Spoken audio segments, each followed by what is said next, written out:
நம்மளோடு சேர்ந்து ஆராதனை செய்கிறவர்களே கூட சில நேரங்கள்ல நம்மளுடைய காரியங்களை கேலி கிண்டல் செய்கிறாங்க. அப்படி கேலி கிண்டல் செய்கிறது மூலமா அவங்க அது ஒரு பெரிய சம்பவமாகவும் பெரிய சந்தோஷமாகவும் எடுத்துக்கிறாங்க. ஆனா அன்பார்ச்சுனேட்லி அது தேவனுடைய ஊழியத்தை தான் கிண்டல் பண்றாங்களே தவிர அது நம்மளே அல்ல.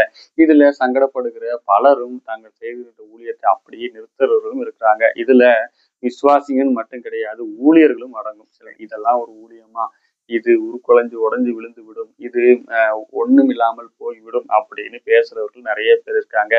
இதுக்கு பெஸ்ட் எக்ஸாம்பிள் என்னன்னு கேட்டீங்கன்னா, நெகேமியா ஆண்டவருடைய ஊழியத்தை செய்யற நேரத்துல அவருக்காக சுற்றிலும் இருந்த அவரோடு கூட இருந்த பலரும் இந்த செவுறு இடிஞ்சு விழுந்துரும் அப்படின்னு சொல்லி கேலி பண்ணவங்களும் நிறைய பேர் இருக்காங்க.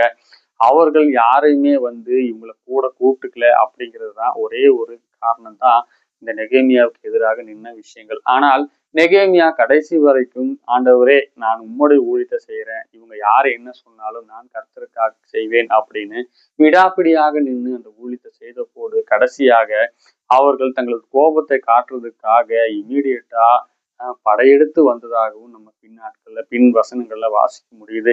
ஸோ நம்மோடு கூட இருக்கிறவர்கள் பலருக்கும் நம்ம செய்யற ஊழியங்கள் மேல ஆர்வம் இல்லாதனாலும் நம்ம செய்யற ஊழியங்கள் மேல இருக்கிற பொறாமையினாலும் கூட நிறைய பேரு நமக்கு எதிராக பயன்படுறாங்க, நமக்கு எதிராக பேசுறாங்க, கேலி கிண்டல் செய்யலாம். அதன் மூலமா நம்ம தோய்வடையக்கூடாது. மாறாக அவர்களுக்குள்ள இருந்து பேசுகிற பிசாசை நம்ம இமீடியட்டா ஐடென்டிஃபை பண்ணி அதை எதிர்த்து ஜெயம் எடுக்க வேண்டியதுதான் ரொம்ப முக்கியமான விஷயம். ஆனால் இந்த வெளிப்படுத்தல் இல்லாத பலரும் தோய்வடைஞ்சு விசுவாசத்தை விட்டு விலகி போறவர்கள் நிறைய பேர் இருக்காங்க.